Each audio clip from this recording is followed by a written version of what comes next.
episode may include explicit content and very realistic views. Tune in at your own risk. You've been warned.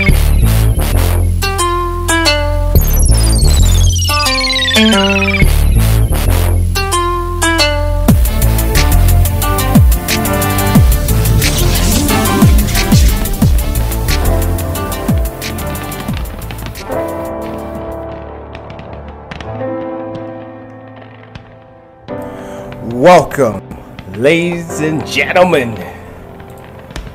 to the season premiere of Ella Monte Show.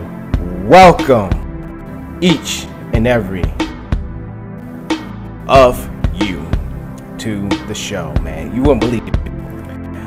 I've been pretty, nervous. And that's rare for me to even say. Nervous for the show, so I'm just happy to finally be back. But I wish it was on terms of me making you laugh and talking about other things like NASCAR or anything close like that, but can't.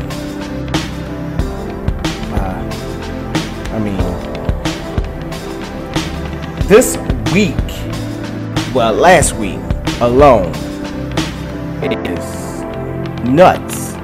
What's been going on? Then with the death of Justice Leah,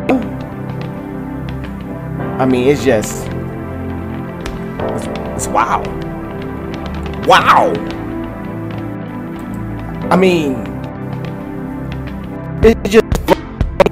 It just proves that anything can happen in this world. Nothing is set in stone.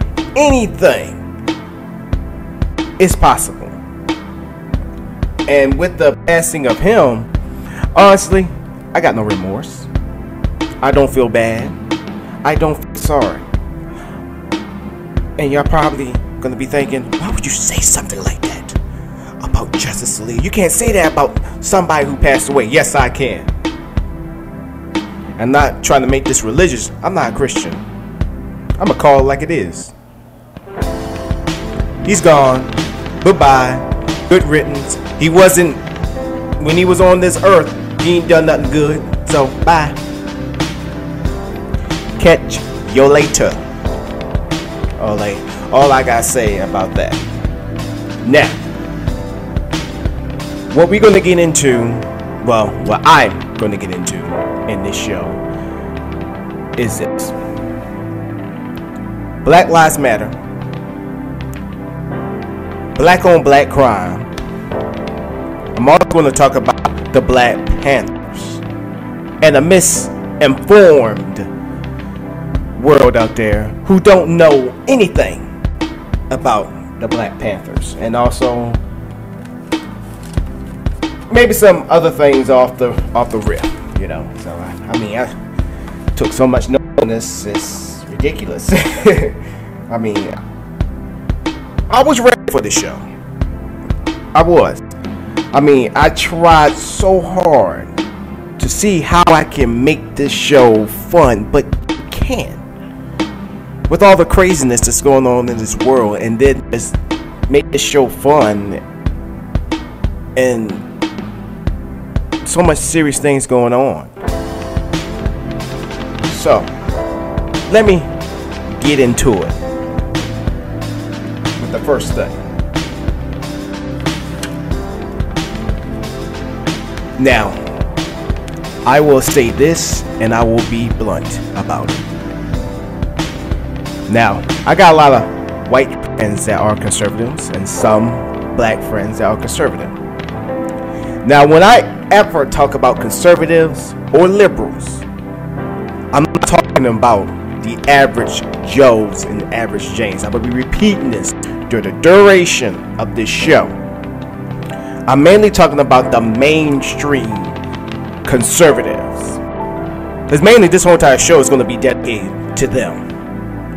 Because my opinion is they single-handedly destroyed this nation. And people do not want to hold their feet to the fire. Well, let me be the first to hold their feet to the fire. Because I'm sick and tired of their crap.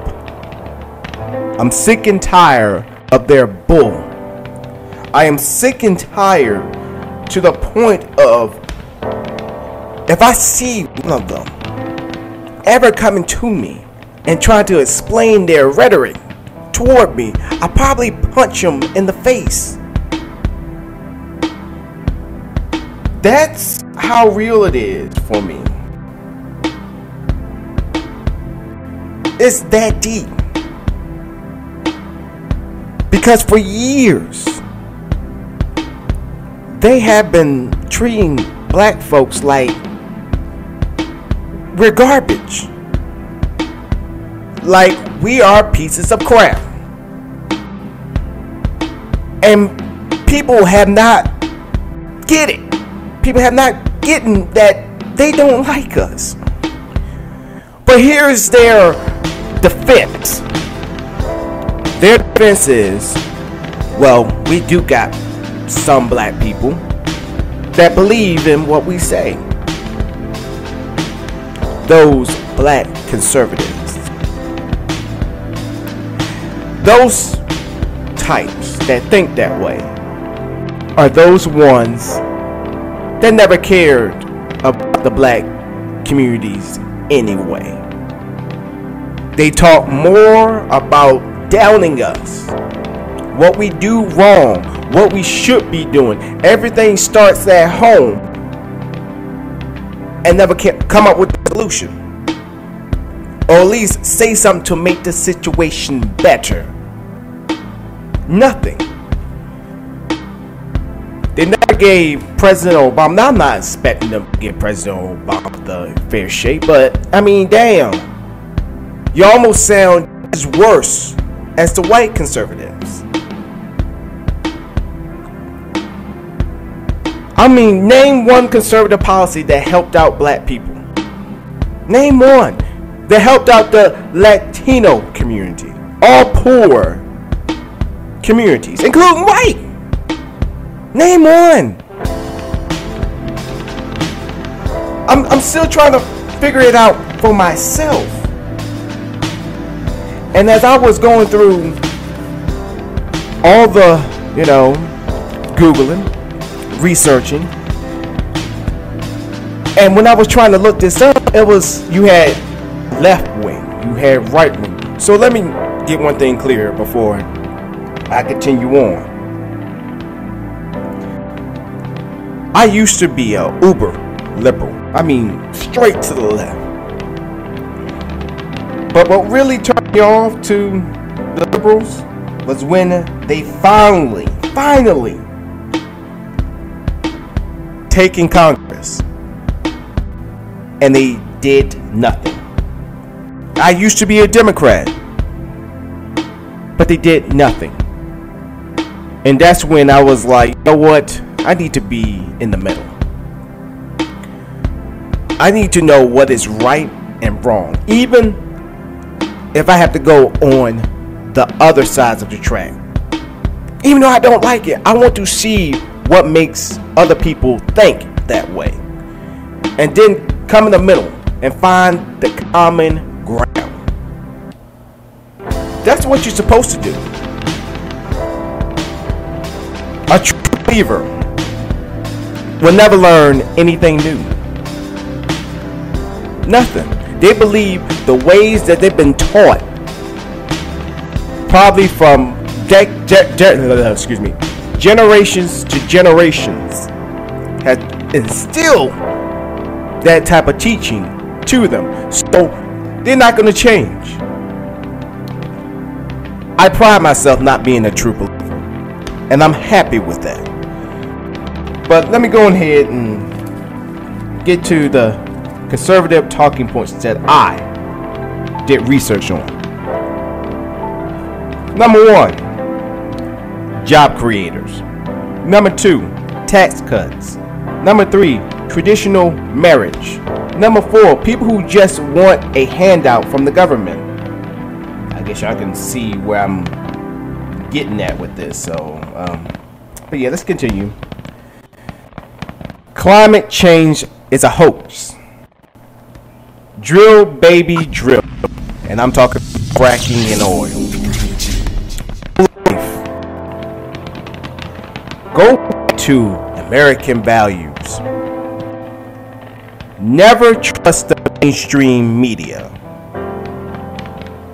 And the disrespect from our president.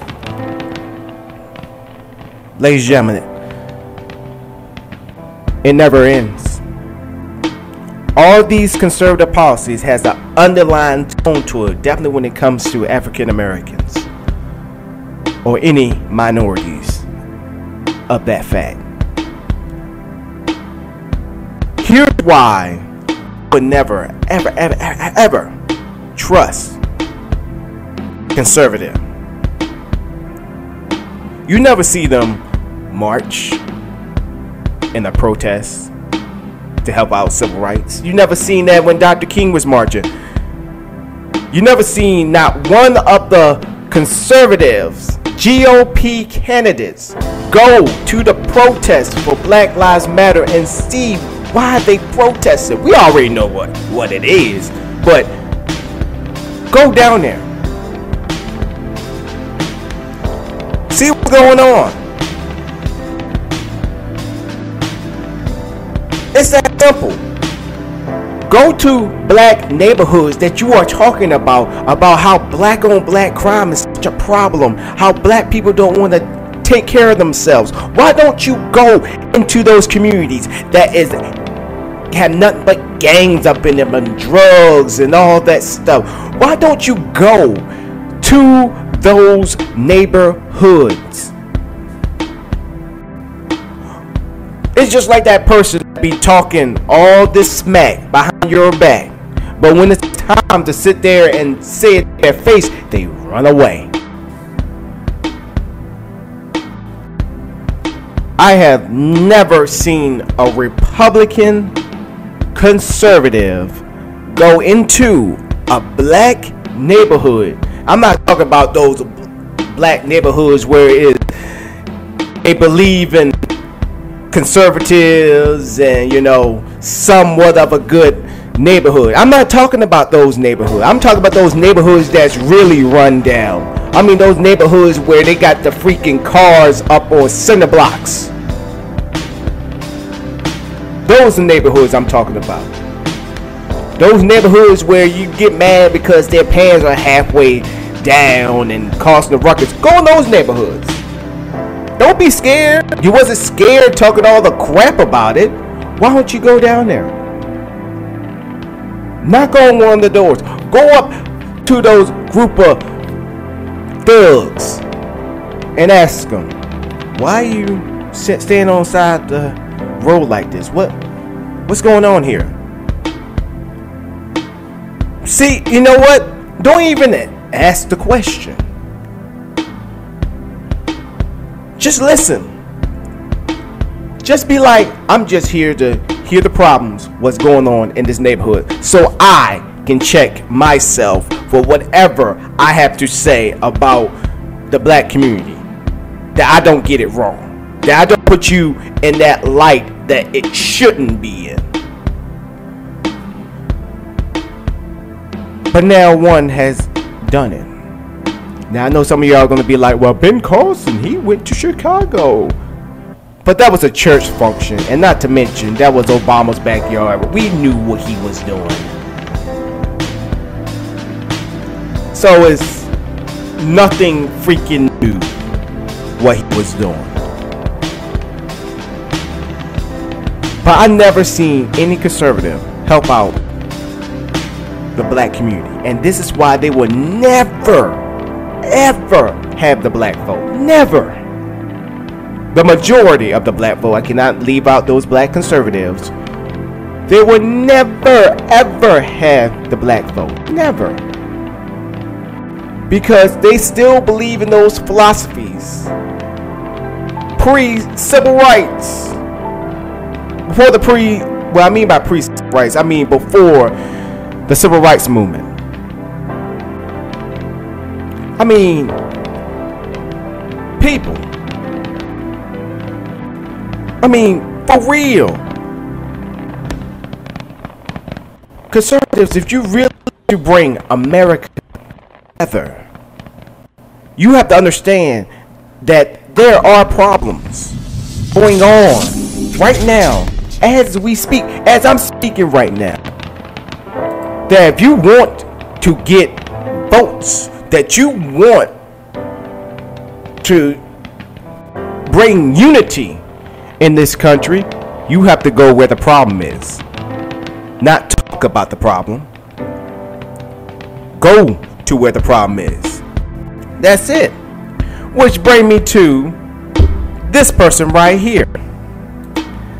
Tommy Loren. I don't know if I said her name right, but honestly, I do not care. How she went on a tirade. Now Tommy Loren, she's a reporter for The Blaze. So what you about to do is courtesy of The Blaze. And she gives her final thoughts at the end of her show. Kind of sounds similar to my show. But my Kermit the Frog, that's not my business. But I'm going to give you a soundbite of how she felt about Beyonce and the Super Bowl. Now, I know y'all probably all heard it last week and how she tried to make it viral and that she was making a point. But I'm going to play what she felt about it and her rebuttal after all the crap that she was saying.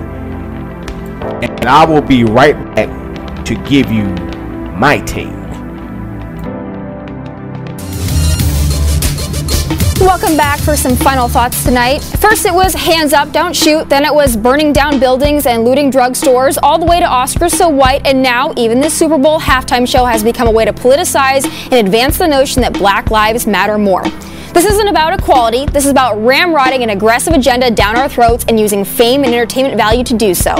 Beyonce, really? What is the political message here? What is it they are trying to convey here? A salute to what? A group that used violence and intimidation to advance not racial equality but an overthrow of white domination?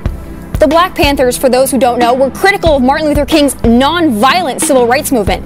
They didn't believe in change through peace, they promoted violence instead. So congratulations, Beyonce, you made your statement. You should be proud of yourself. The Super Bowl, the most watched event on television, a game that brings Americans of every color, background, and political party together, a game where Black fans cheer next to white fans, a game where teammates work together as one regardless of race, a celebration of diversity rooted in a common bond. But forget that! These privileged Hollywood entertainment types are really something.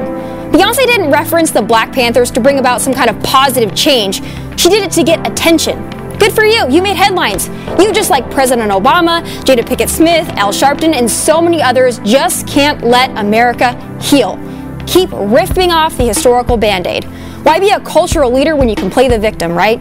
Guess what, Beyonce? White people like your music too. White people buy your songs on iTunes, memorize your lyrics, and admire your talent and beauty. Little white girls want to be like you just as little black girls do. But instead of recognizing that, you would rather perpetuate the great battle of the races. Your husband was a drug dealer. For 14 years, he sold crack cocaine. Talk about protecting Black neighborhoods. Start at home. Those are my final thoughts. Thanks for watching. God bless you, God bless America, and take care.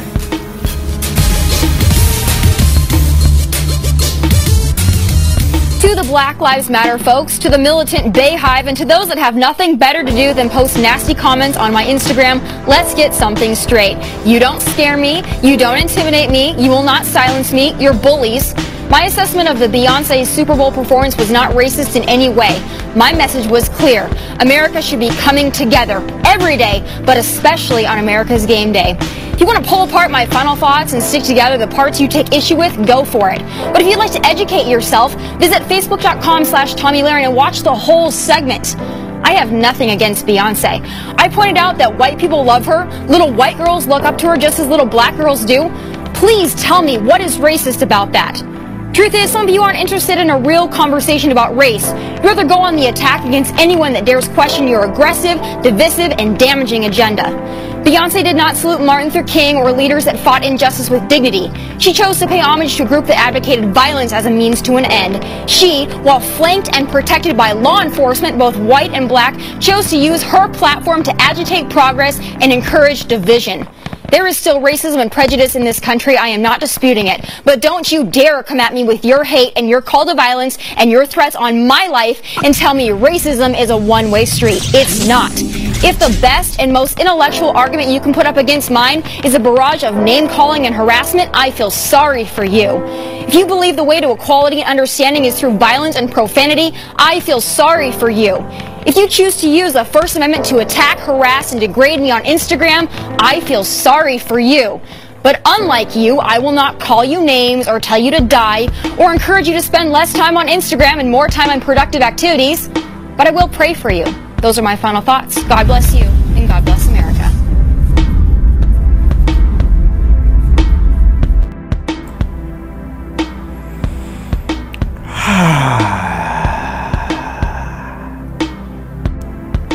Strong words. Very strong words. Let me start off by saying this. Tommy, you have every right to say the things you want to. It's the First Amendment. Nobody is denying you of that. And that goes for anybody who's listening to this show. I mean, for anything. But I'm not going to let you get away with what you just said. No. Nobody didn't let you get away with what you just said. I said this, say, on countless shows. And I'm going to say it again. When you put yourself out there on Jump Street, no matter if your comment or your opinion or your statement or whatever you want to call it out there for the public to see, you will deserve as much as the roses and the eggs thrown at you. You probably saying, Donna, what do you mean by that?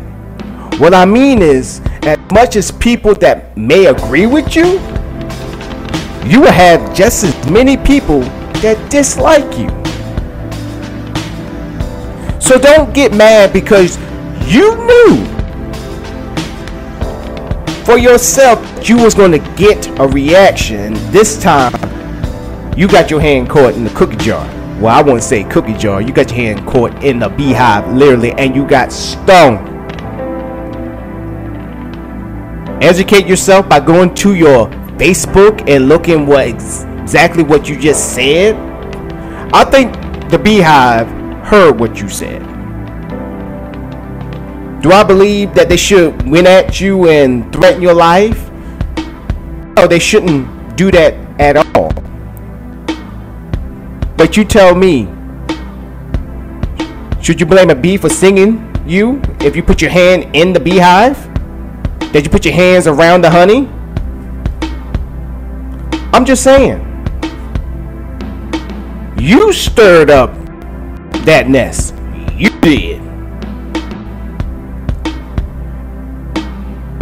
And I would think that you would say when you educate yourself is to do your research. But unfortunately you didn't. So I'm telling you, Tommy, to do your research, because you saying that the Black Panther, well, Black Panthers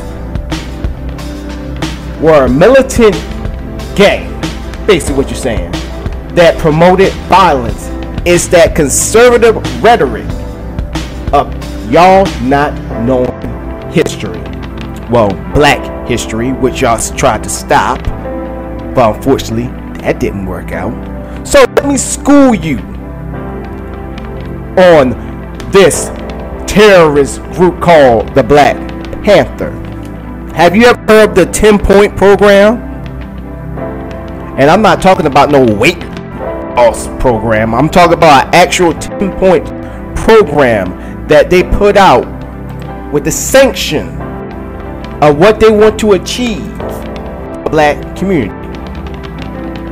So here's a 10-point program. Number one, we want freedom. We want power to determine the destiny of our black community. That don't sound violent at all. Number two, we want full employment for our people. Nobody's getting killed, but let's keep it on going. Number three, we want an end to the robbery by the capitalists of our black community. Let's keep going. We want decent housing fit for the shelters of human beings. Come on. Number five, we want education for our people that exposes the true nature of this American society. We want education that teaches us our true history and our role in the present day society. Let's keep going. Number six, we want all of our black men to be expurgated, exempt from military service. Come on. Let's keep going. Number seven, we want an immediate end to police brutality and murder of black people. Number eight, we want freedom for all black men held in federal, state, county, city prisons and jails. Number nine, we want all black people, when brought to trial, to be tried in court by a jury of their peer group or people from their black communities, as defined by the Constitution of the United States.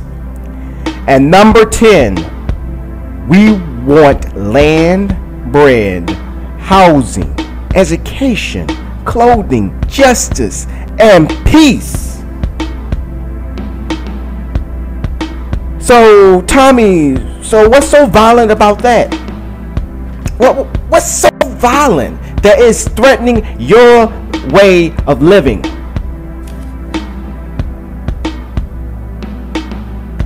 But it don't end there. Let's look at the achievements that, let's be for real, that the government have taken from the 10-point program. But before they taken it, the Black Panthers made it possible. Here's one of their achievements: sickle cell research. Number 2, free breakfast for children programs. Number 3, drug and alcohol rehabilitation centers. And then number 4, free medical clinics.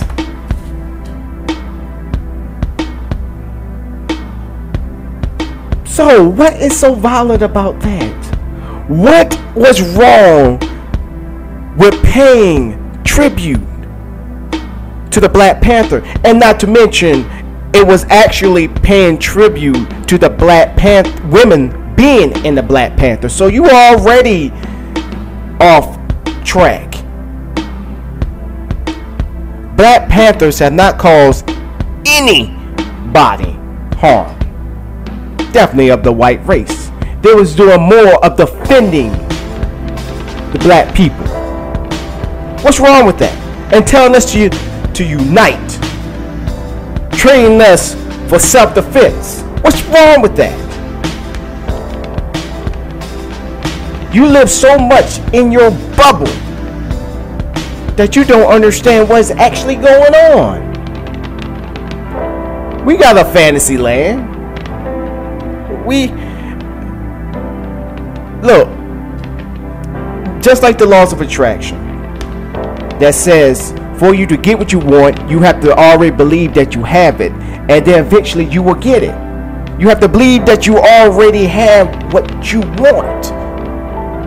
But unfortunately, your take on how black people and the Black Panthers is so out of whack, is laughable.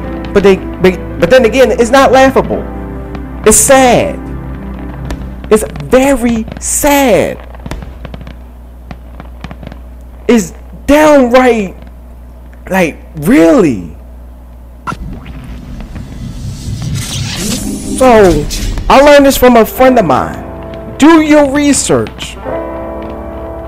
But I know, and this is one thing I learned from myself, even though my facts and my truths are proven correct, you will still have people like you, Tommy, that will still have facts that's wrong as 2 left feet to combat against me or anybody else that has a different view than you.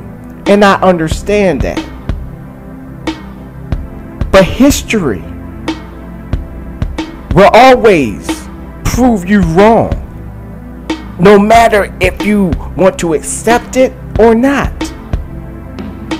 I didn't make this up. History speaks volumes. Facts speaks volumes. The truth is forever. And for you to go on a tirade sitting there saying you can't have a logical conversation about race, says who? When the last time you had a talk with somebody from Black Lives Matter? I'm not talking about you at your studio at the Blaze. I mean literally having a one-on-one talk. Name one time. You can't. White conservatives don't want to talk about race because they ignore it almost every day, like it's never happening. That we could just elect one justice, black justice, and it's all over. Or we hire 10 people where it's majority white, it's racism is over. And division, that just because we want to stand up for our own people is division? And you telling us that we can't have a talk about race? See, you don't understand. I won't say you don't understand. You don't want to understand. And you're not telling it like it is. At all. People like you need to take a seat. Sit down and look at it on the other side. Put yourself and somebody else. Put yourself in Trayvon Martin's mother's shoes. Put yourself in anybody that lost somebody through police brutality. Put yourself in their shoes, in the mother's shoes, more than anything. Put yourself in their shoes, and you tell me that you will still say the same bull crap. I promise you, I will bet my whole entire life savings that your whole entire view would change in an instant.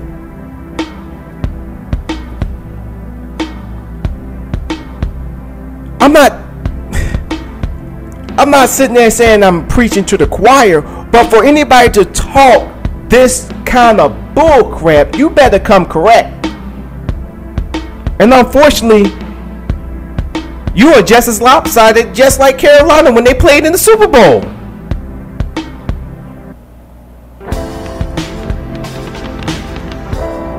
research. But this goes beyond research. If you got that much of a problem with the Black Panther, if you got that much of black people trying to unite amongst themselves in their own community, you need to go where the problem is. Check it out for yourself. Everybody got an opinion until they finally get up in the crap.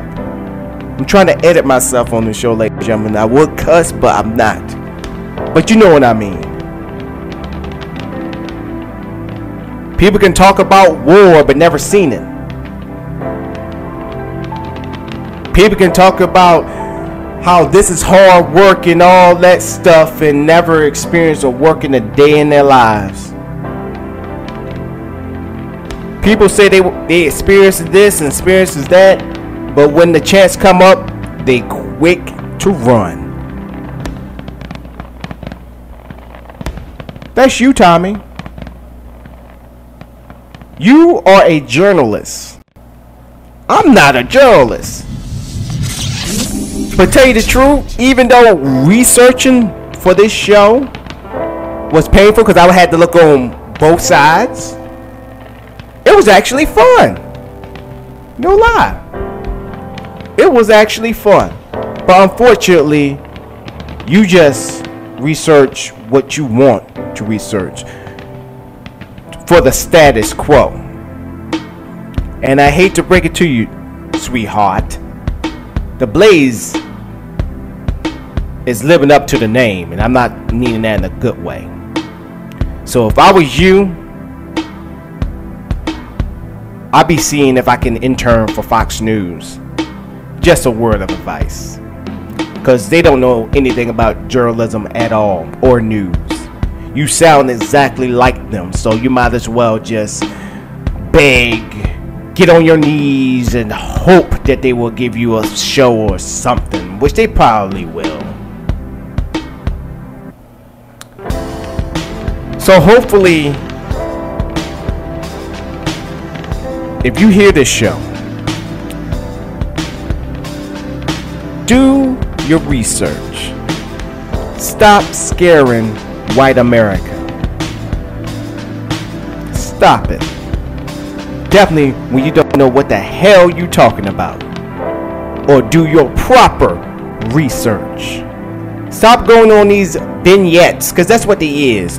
Vignettes about you telling it like it is, and God bless America, and how you will pray to all the beehives and the militant Black Lives Matter.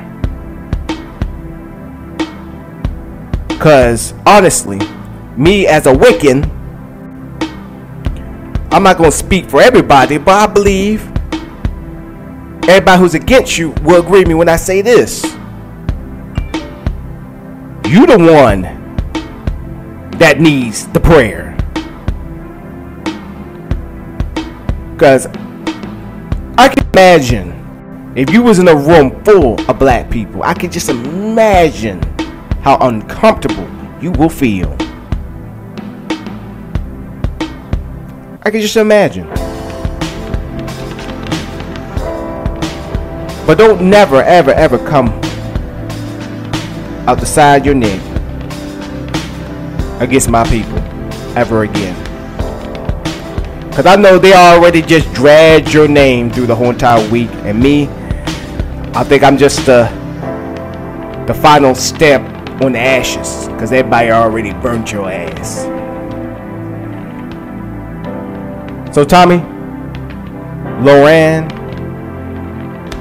who is 23 years old, and I'm 28, about to be 29. Do your research. And if that don't help, go to where the problem is. Go to the families that are affected by these police brutalities. And then you can give your final thought with some common sense. And not some, but reliable sources.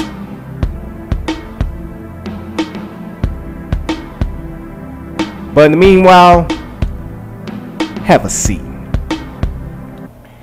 Now, off her. Now, there's other things that's been going on that the media tried to ignore, but they can't ignore it no more. It's been going on for months, and that's the Flint water crisis. It's ridiculous. I was talking to a friend of mine about a couple days ago on Facebook about it, and he believes that's not a racial issue. He believes it's a crime, but he believes it's not a racial issue. It seemed like every time when these things happen, definitely in black communities, it's never a racial issue. But these never happen in white neighborhoods. I mean, the proof is in the pudding. They warned the governor. They told him. But then again, the organization itself, the Department of Environment Quality, pushed it off. The governor knew it, pushed it off. But people don't want to make it a racial thing. Ladies and gentlemen, it's racial. He also tried to say that not all of Flint is black. We know this. Yes. Some of the Flint people are white. Yes, I get that. Latinos. Who knows? I'm not saying that. But majority of Flint is black.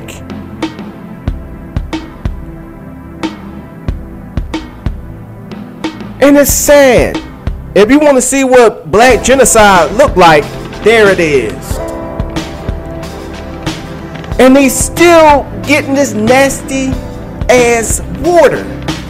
Yes, you know, people donating water to them. It's great. It's fine. It's dandy. But where's the justice? Where is the justice? And then as I was looking this up, conservatives are sitting there blaming President Obama for it.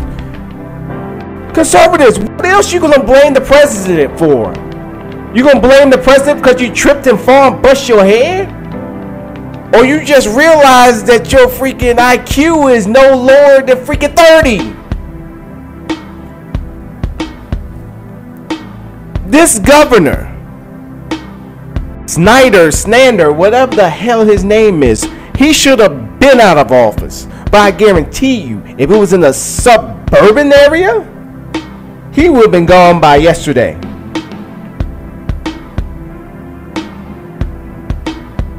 This is genocide. This is beyond crime. It's genocide.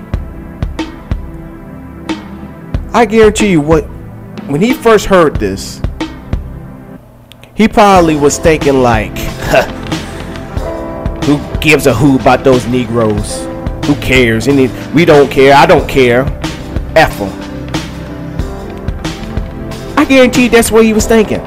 Or something on the lines of that. And for him to stay in power like he didn't do anything wrong, it's beyond me.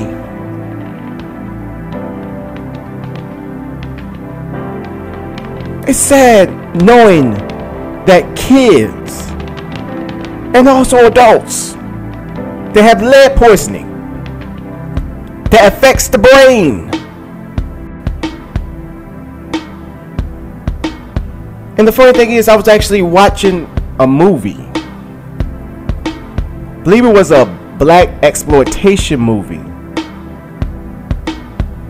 where it was actually a Nazi group that came up with something like that, and they was going to dump it in the water reservoir where it led to all the black communities. And the catch was, here's the catch, even though it was going through white neighborhoods and white communities, white people were immune to it. It didn't affect them. It only affected black people. So when I heard this, I was like, wow. Never thought in a million years that something like that would ever happen.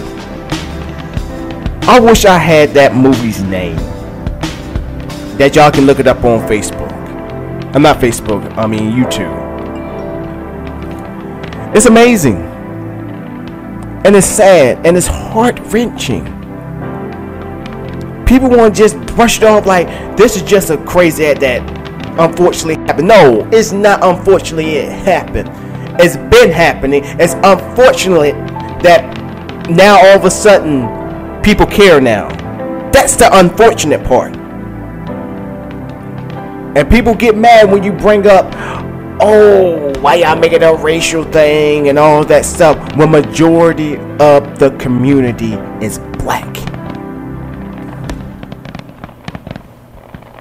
That's what I don't get. And then get mad when we say if it happened in a white community, this governor will be out by yesterday.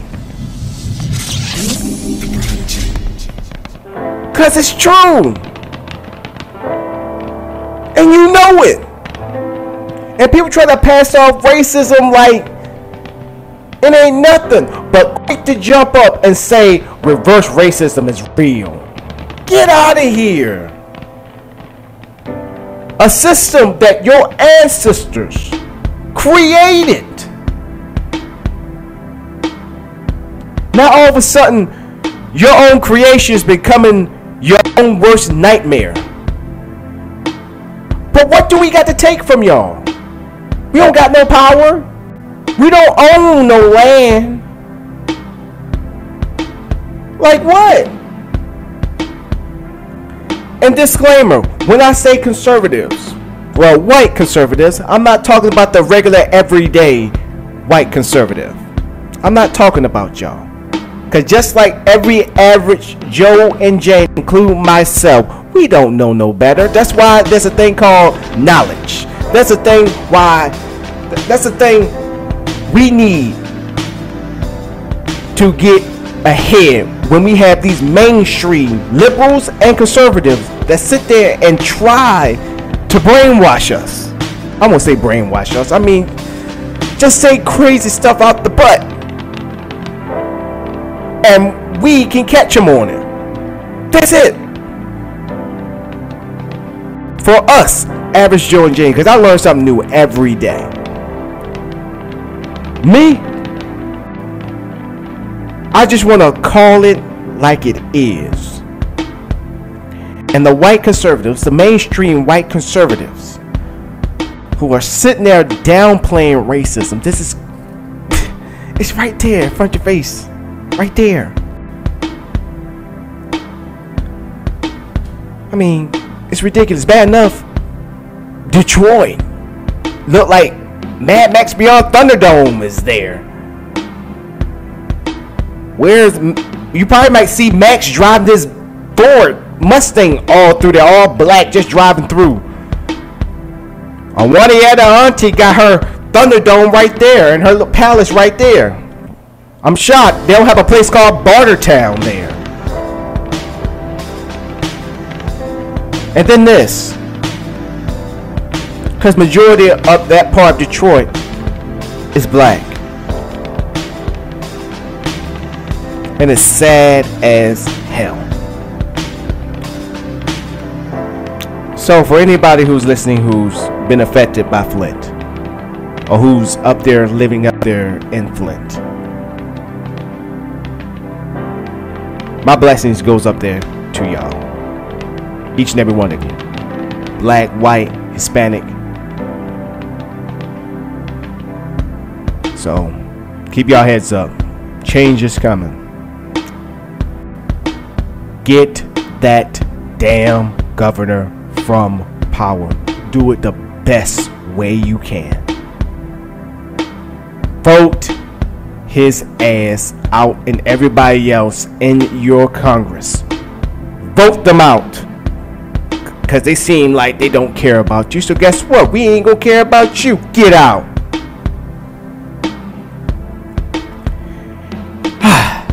That's my take on that. Now,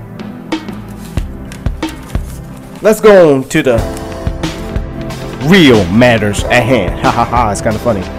I just said matters. All lives matter. I've been seeing it. I've been hearing it. All lives matter. What does that mean? What does it mean? All lives matter. It just seems to me that every time when black people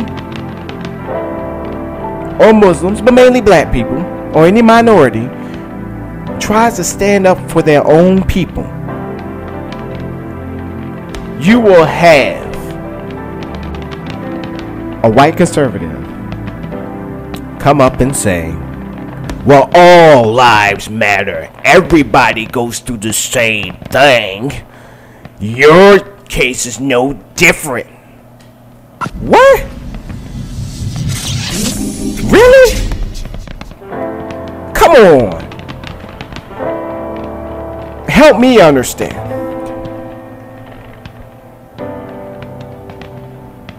Police brutality toward blacks was at an all-time high. Y'all make it seem like police brutality just started like out of nowhere. Police brutality been going on for years and years. Don't get it twisted. We at the point where we saying we sick and tired. But I'm gonna flip this take I'm on again. I'm gonna go ahead and flip it for you, cause y'all probably know where I'm taking it. But I'm gonna give you take you on a little detour to the police. That Sheriff Clark, that Uncle Tom Cooning on freaking Fox News. Let me tell you something. For you, a chief, you should know to hold your police officers responsible for their own actions. You're supposed to hold their feet to the fire. Hold them accountable for their actions. And for him to go on a tirade and sit there and say that Black Lives Matter is a terrorist organization, they promote killing police. Where in the world do you see that? I guarantee you they find just radical black people and they just go up to them and they be like, what you think about Black Lives Matter? Well, about killing the police. Blah, blah, blah, blah. They do that. They don't go to the people that actually eat, sleep, and breathe Black Lives Matter. They actually knows what they're talking about. They actually know what their agenda is. But people don't want to talk about that. Not this sheriff. No. How about this sheriff? What about putting officers, good police officers, seasoned vets, out on patrol, that knows the community, that probably grew up in the community, that knows the people. Get that rapport with the community. Not sit there and just drive by and just intimidate everybody. Police having a rapport with that officer, which give you an rapport with the community, and the community the same thing with you. That's it. There are good police officers. I met a couple here in Kentucky. They was actually recruiting, some students that they want to be officers, because right now the numbers here are getting low, so they just need to get some more officers. And I sat with them, I talked with them, and majority of them are veterans, because I'm a vet myself. And we sitting there talking about the good old days of how we were in the military and all that stuff. But the problem is with conservatives, they like to generalize everything. Don't forget, there is a good old boy system going on. It's not only in just police, it's everywhere. It's everywhere. Black Lives Matter just put the spotlight on it. That's all that was. Don't be mad. What y'all should be doing, not trying to combat Black Lives Matter, is to clean house. What happened at the Michael Brown case should be an indication. Even when that officer got off, the police force itself cleaned house because they were corrupt.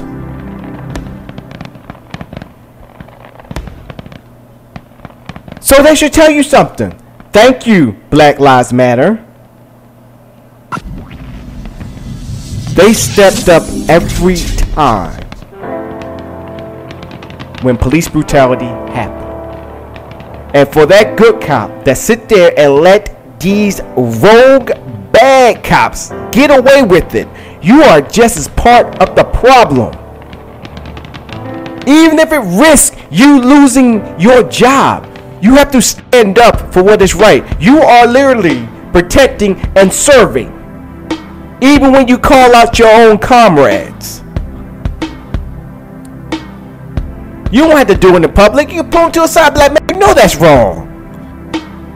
We did not go to police academy to sit there and intimidate and beat not only on black people, but for anybody. We should be doing that to the bad guys and not beating up on people because we call them bad guys, but actual bad guys that actually do bad things that goes against the law. We are the community's last line of defense. And that's it. We need those good officers that's right now that is in these precincts, that's at the stations, to step up. And that's all I'm asking. I think that's what Black Lives Matter is putting out there. Get good cops, stand up. Seeing videos of cops, de-escalating fights. Like this one female cop, she had a dance off with one of the girls that was about to get into a fight. Had fun. Girls got along. Just de-escalate the situation. Then you had officers playing basketball with the kids. Say don't make no more noise, and guess what? No problems out of it.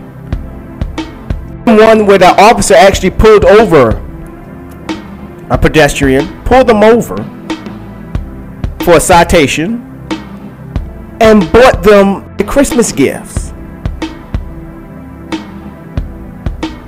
because she couldn't afford it. That's what I'm talking about. Police officers should not be that one car that come on by and people just be like, oh snap, the police. It should be more like, oh, there go Sheriff such and such. How you doing? People should feel protected, not intimidated.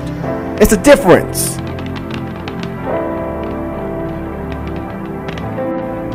Billy Badass is not good for the community. The good old boy system is not good for the community or the police. But saying that, police should be accountable for their actions. And every which way, every shape and form. You there to protect and serve the people. Good cops, stand up. Hold your fellow officers who is doing wrong and know they doing wrong. Hold them accountable. Hold them accountable.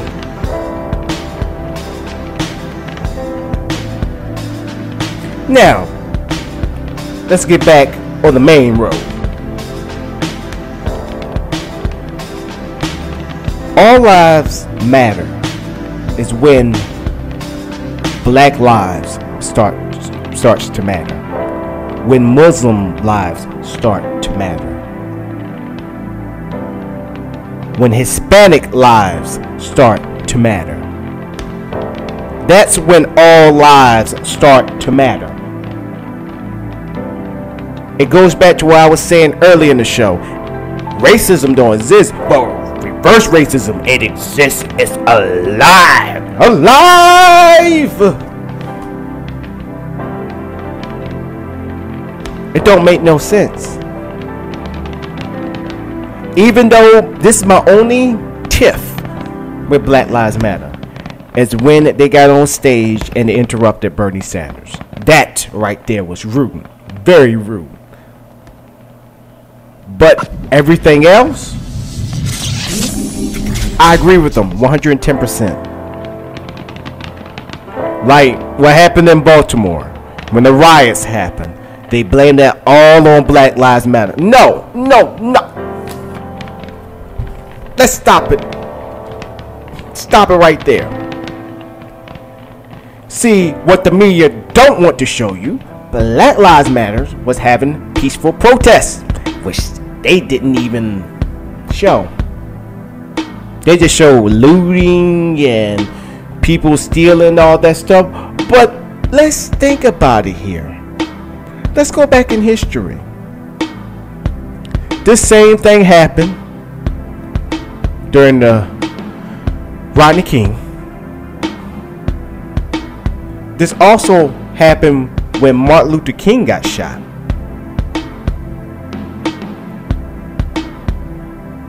I mean, you could go back in history.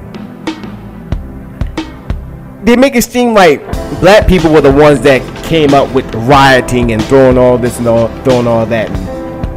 But nobody ain't saying nothing when their favorite teams win and they riot, toss cars over and all that stuff with no less police force or anything like that. Oh, they just celebrating. Like when the Denver Broncos won, nobody want to say nothing about that. Oh, they just celebrating. Like, really? Really? You just can't celebrate and go out in the streets and just hug who like the same team as you and celebrate without destroying anything. But they did exactly just that. It doesn't matter if you're celebrating or you mad about something. You are destroying property.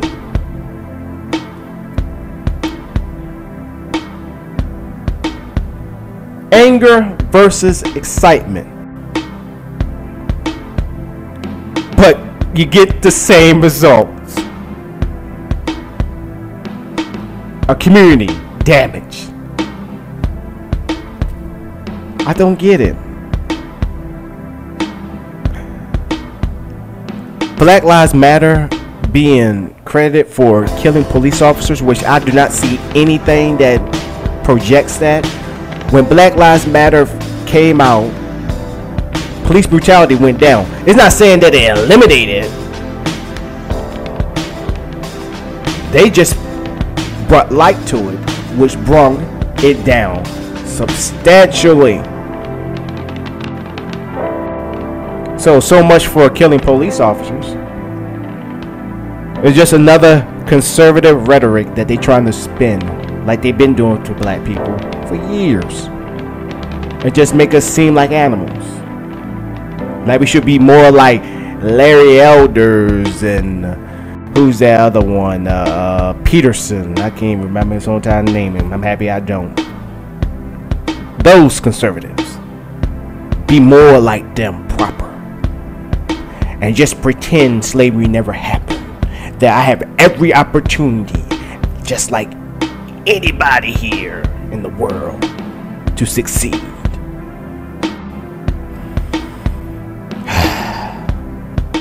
Those people I call are lost cause that will never get in. Illusion of inclusion. And that's all I'm about to say about them. But for anybody that sit there and say Black Lives Matter is a racist terrorist organization, please prove to me. Prove it. And don't go by what Fox News tell you. I want you to actually prove it to me. Or people who believe in the Black Lives Matter movement. Because all lives matter don't matter. It don't. You gotta have one. You can't have one without the other. It don't work that way.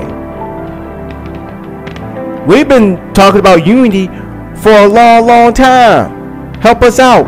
We never got any help.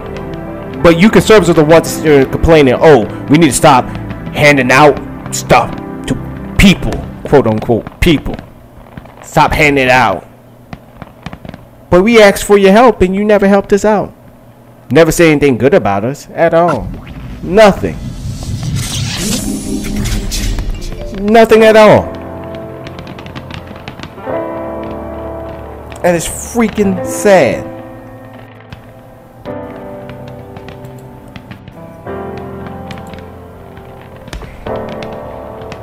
The black community is the only community that has no unity of the communities in America. I'm gonna repeat that again. The black community is the only community that has no communication amongst each other compared to all the other communities. Latino, white, the list goes on and on.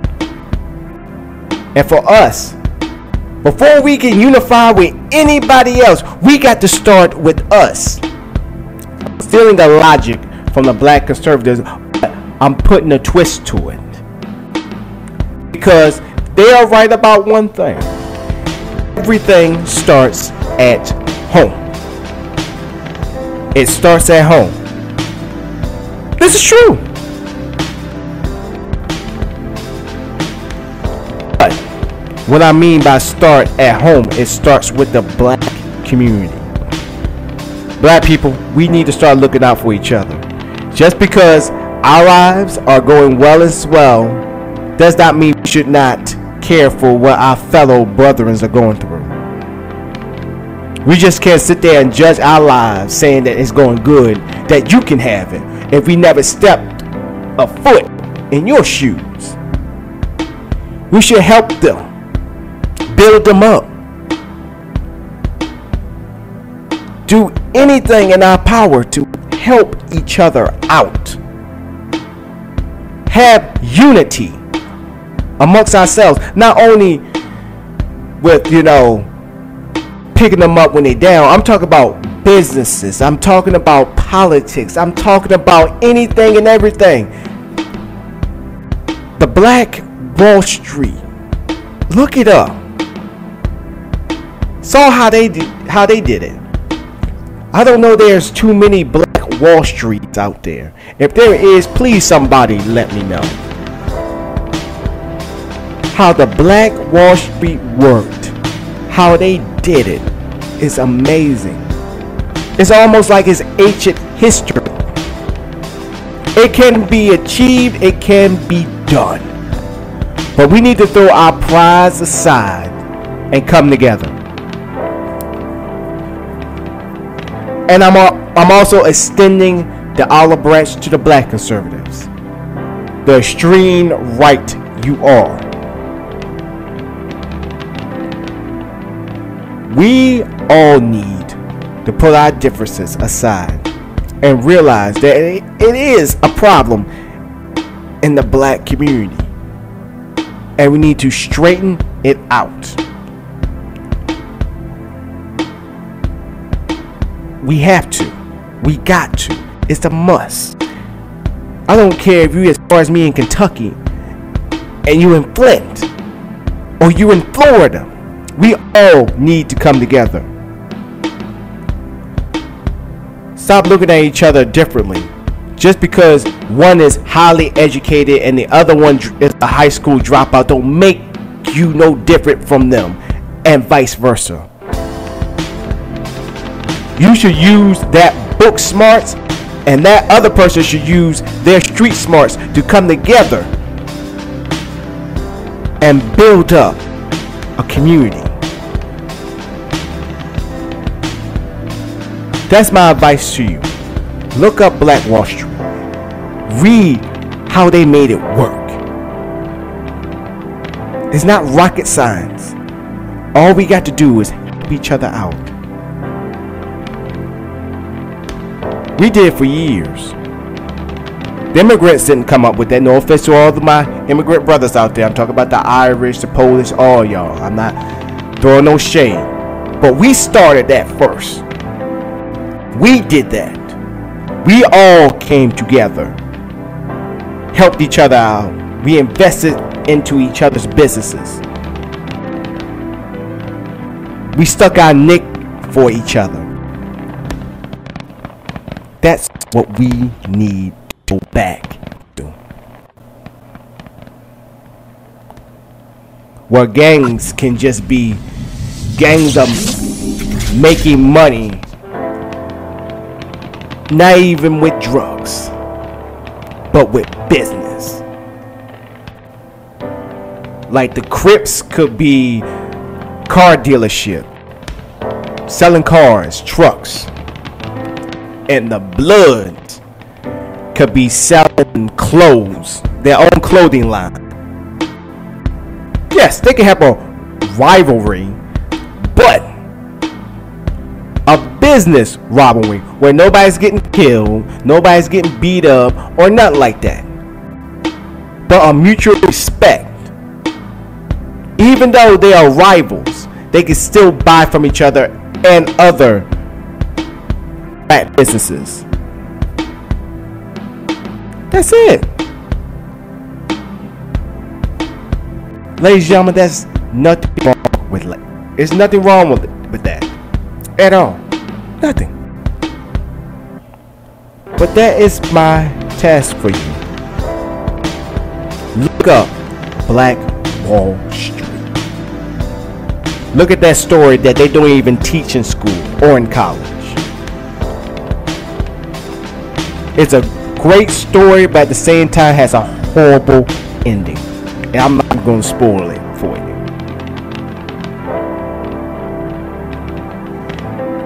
It's kind of funny. I was planning on the show to be an hour show and it just went over. But you know, I'm going to keep on going. Because I'm going to hit every point that I want to make to each and every one of you. Which lead me to this next one. Black on black crime. I actually had to rub my face on that one. I mean, every time when you think about crime, like my uncle, I love my Uncle James to death. And when I went back to Virginia for Christmas, and he was watching news. I don't watch the news. I hate watching the news. I had to watch it when I was in active duty. Number bad news. And only thing you heard was killings this and killings that, and you see a lot of black faces up on there. Probably might see one or two white faces committing crimes and all that stuff, but majority of the time you will see somebody black. And I always hear my uncle sitting there saying, man, when black people gonna get it? I'm paraphrasing what he's saying. He is on the lines like, man, black people just ain't gonna get it. They're always killing each other, these gang problems and all this stuff, blah, blah, blah, blah, blah. And in a way, I agree with him. But the rest, he lost me. Black people don't commit all these crimes on each other all the time. Does it happen? Yes. Are there black gangs out there? Yes. But I'm gonna ask you this. Does a bullet care what your race is? Or who pulls the trigger? You tell me.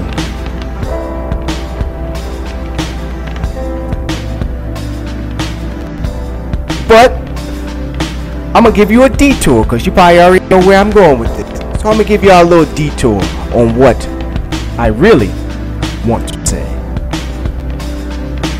I'm gonna meet you like I've been doing during this whole entire show. I'm gonna meet you in the middle of the tracks. Conservatives, come on. Come on, I invite you. Meet me down by the railroad tracks. Right down the middle. You here? Okay, cool. I'm gonna go ahead and say black on black crime. I'm going ahead and say that. Let's go and say black on black crime is a problem that's been going on for years.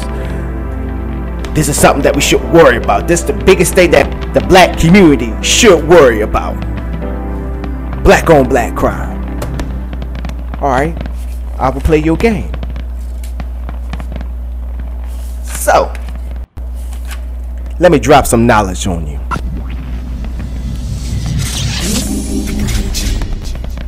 Black on black crime. The surge of black on black crime happened during the 1980s. If I wasn't even alive then, I was born in 1987. But hear me out. You remember when Ronald Reagan, President Reagan, initiated, he reinforced the war on drugs, which was brought up by President Nixon in the 70s. Now, the Congress at the time didn't want to fund the war on drugs. They didn't want to do it. They didn't see no point in doing it. So, Mr. Reagan allowed drug cartels to come in to America.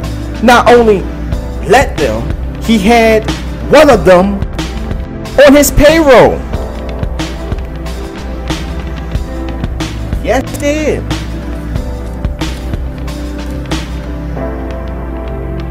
He had a drug cartel on his payroll.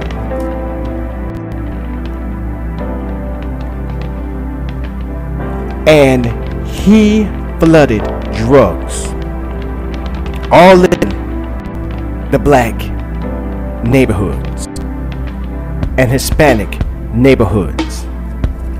Flooded all those drugs. I won't just say all the drugs, a drug.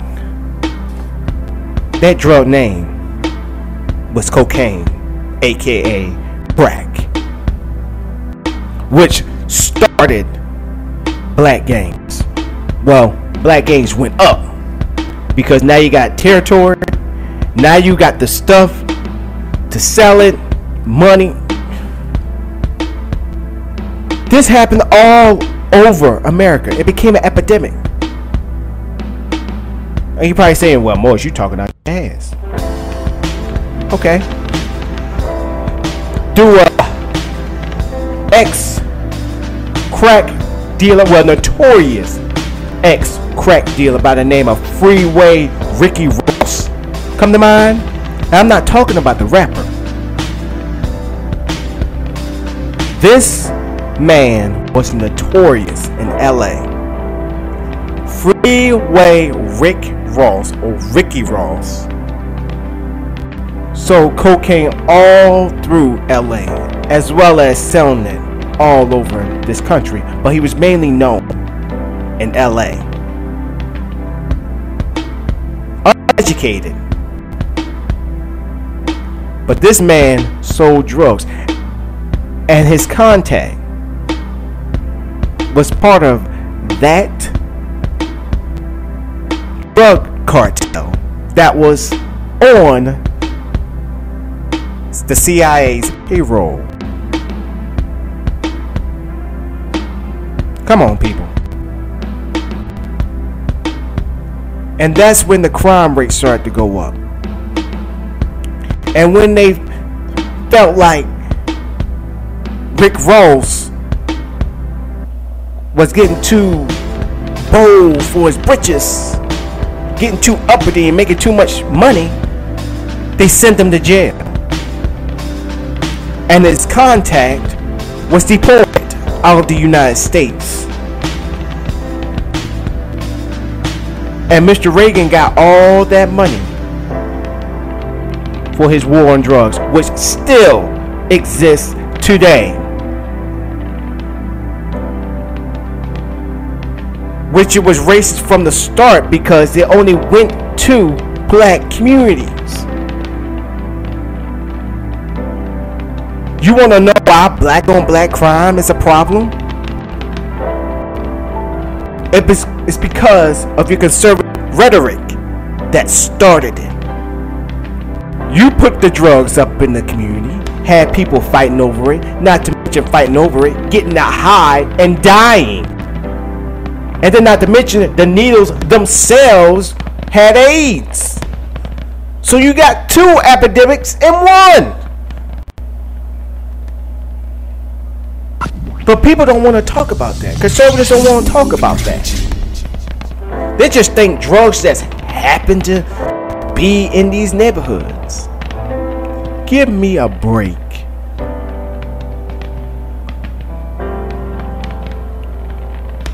Well, there were drugs even before the 1980s? Yes, there was. But when it really started to take an effect was in the 1980s. When cocaine became a new player. Where gangs out of nowhere were just popping up. And black people sitting there killing each other. But conservatives try to make it seem like it's in our nature. No. Your conservative president at that time was the one poking the bear with the stick. That bear was the war on drugs. That stick he was poking the bear with was cocaine. And as the bear is getting frustrated and mad and looking to see who's poking him with the stick, Mr. Rest his soul, President Reagan was the one that threw the stick over at the black community and Hispanic community. And you wonder where that bear went to. We all know it didn't went to President Reagan. That's how he got his funding on the war on drugs. That's where black on black crime really originated from. It just didn't happen out of nowhere, ladies and gentlemen. Well, there's a lot of drugs up in the community, yes, but let's go back in history and see where those drugs actually came from. People don't want to talk about that. I'm just here to let you know.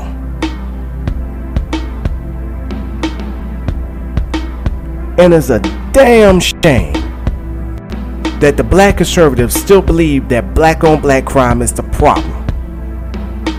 Do we have blacks that kill other blacks? Yes. But let's go back to the origins of where it started from and who you really should be pointing the finger at. Don't point the finger at just the black people, at the gangs,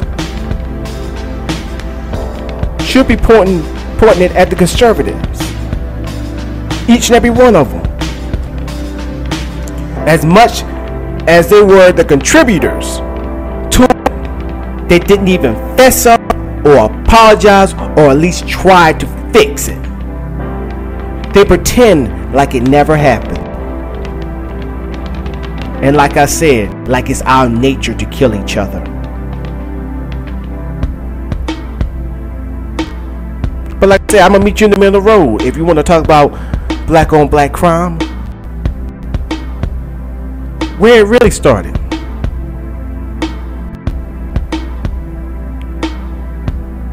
The conservatives don't want to face the truth. Tell me what one time did they ever want to face the truth? A racist ass party that sit there happy that they have 10 little black conservatives that believe everything they said, and that's just the black neighborhood. You tell me. Conservatives are to blame for the black on black crime because they contribute to it. They did it. They haven't fessed up to it. They haven't apologized, and they haven't fixed it. I don't think they're gonna fix it no time soon, because now it's not their problem no more. They did what they needed to do. They got the war on drugs. They found that public enemy number one, which we are still public enemy number one. Probably right now, well, I wouldn't say we are number one by far, because the Muslims after 9/11, they've been creeping up there very fast and rapidly. It's sad times where you expect even the black conservatives who sitting there saying, well, black people need to get up and stand up for themselves and stop living up to the liberals and all that stuff and blah blah blah, but they don't realize that they are, all the things that they say about the liberals, they are that for the conservative party, a filter. That's the origins of black on black crime. Even though, to me, black on black crime doesn't exist. Because last thing I checked, murder is murder. Murder have no race. Murder have no creed. Murder has no age. Murder don't care. Because once you get murdered, you're gone. Once you get killed, you're gone. You're just a body count. A bullet does not care what your race, creed, or your religion, your sex, or your age. It's going to go through you or in you.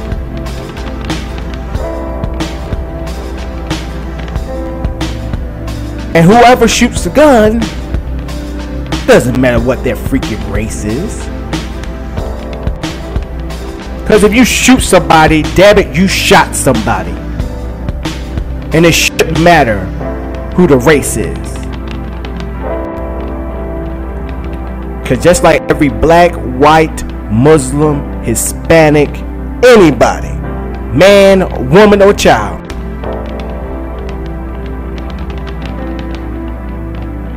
you shoot somebody, you ain't gonna take that bullet back. You can't. And race shouldn't even matter.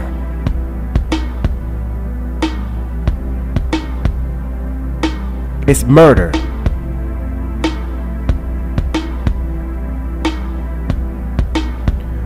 But then people sitting there saying, what about hate crime? See, that's intentional.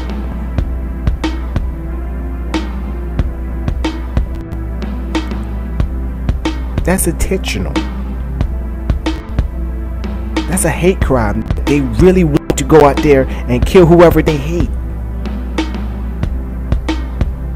But for people that just go out there just to shoot and kill, that's senseless.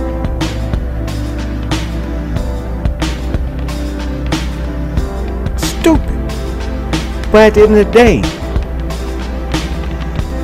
the bullet don't care who you are. Everybody kills everybody. That's the world we live in. That's a fact. White people kill white people. Black people kill black people. Black people kill white people. White people kill black people. The list goes on and on and on.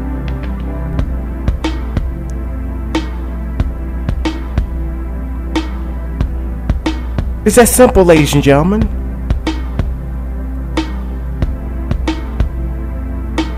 So I ask you,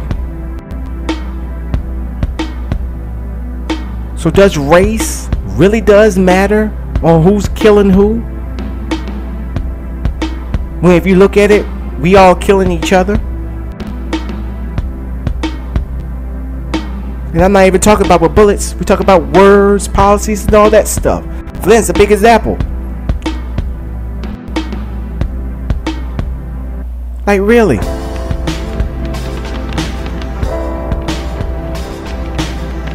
Stop it with the black on black crime. It's a myth. It's a myth. White on white crime is a myth. Even though the stats show something different. Let's just stop sitting there and saying, oh, these crimes are black on black crime. Let's end crime, period. Because any crime is senseless. Very senseless. And race is the last thing we should even worry about. Ain't that right, conservatives?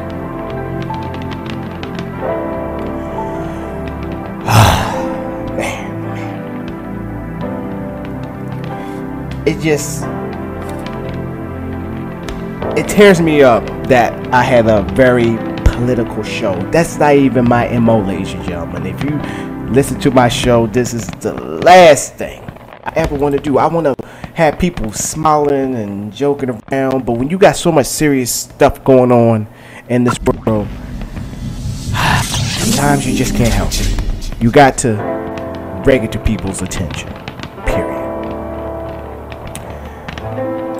But with that being said, y'all already know what it is. Next time, it'll be more on a lighter side. I promise next time it will. And ladies and gentlemen, this is the final thought.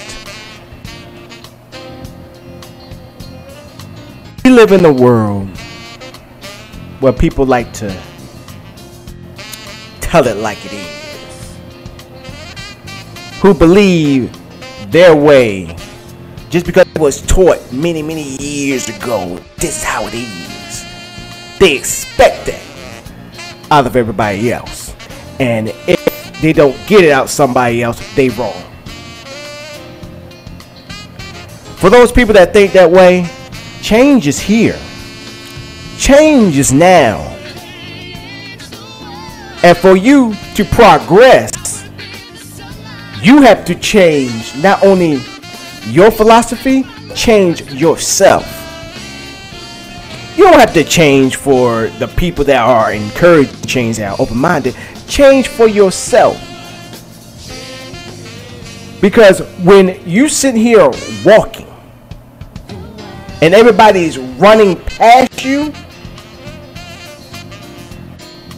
something's wrong. Now, I'm not just talking about just some regular track meet or, you know, just like they say the turtle's patient and da-da-da-da. I'm not saying that. I'm talking about life in general. For us to progress as a nation, to progress as a people, as a whole, we have to show love for our fellow man and woman. And realize that just because everything's going good in our world doesn't mean that somebody else next to you world is just shattered. And that's up to us to help them out to stand on their own 2 feet. That's what this country was built on, and what we should be still doing. You shouldn't help that person just because they are Christian. You shouldn't just help that person out because they, black or any race and all that stuff like that. You're supposed to help them out. Like, for example, Black Lives Matter. What should have happened was conservatives and liberals and everybody and moderates like myself come together and be like, and go down to ground zero and see what's going on, and let's fix this. What can we do for you? Come together rather than bashing each other. But also, for that person that's going through something, fix it for yourself. Everything starts at home. Fix it for yourself. And if you can't, don't feel bad and reaching out your hand and saying, help me. That's what you gotta do.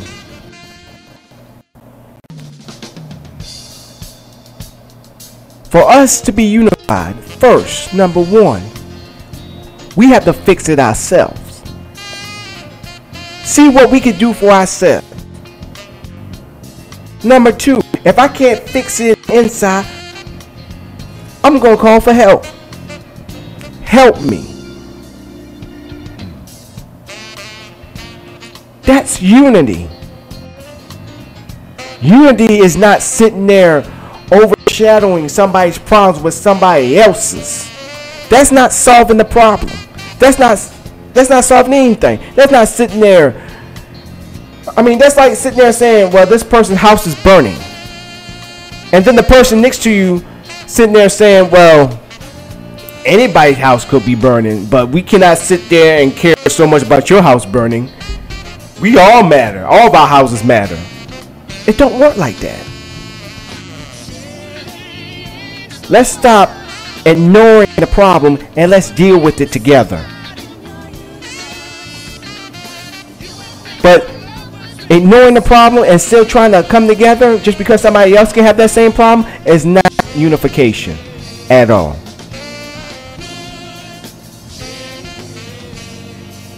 We need to all come together on issues, not bashing each other and working them out. And then maybe Black lives start to matter, and then we can all talk about all lives matter. Because when one is down, we all are down. Rather than sitting there saying, well, you're down, but I go through the same thing. All of us should matter. No.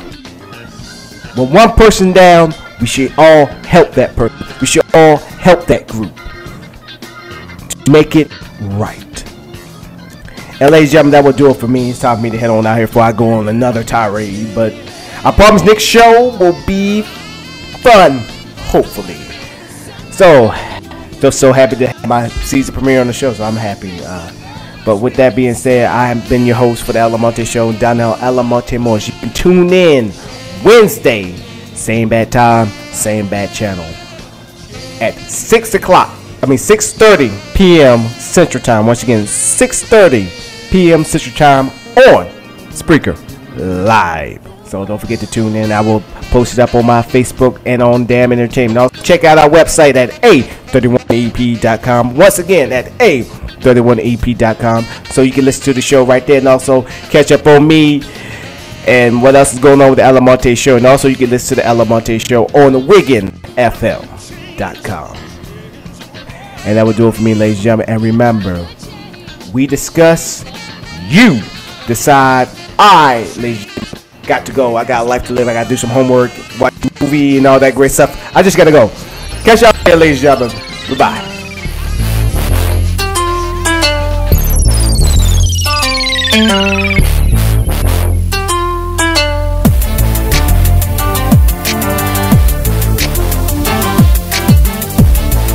This episode may include explicit content.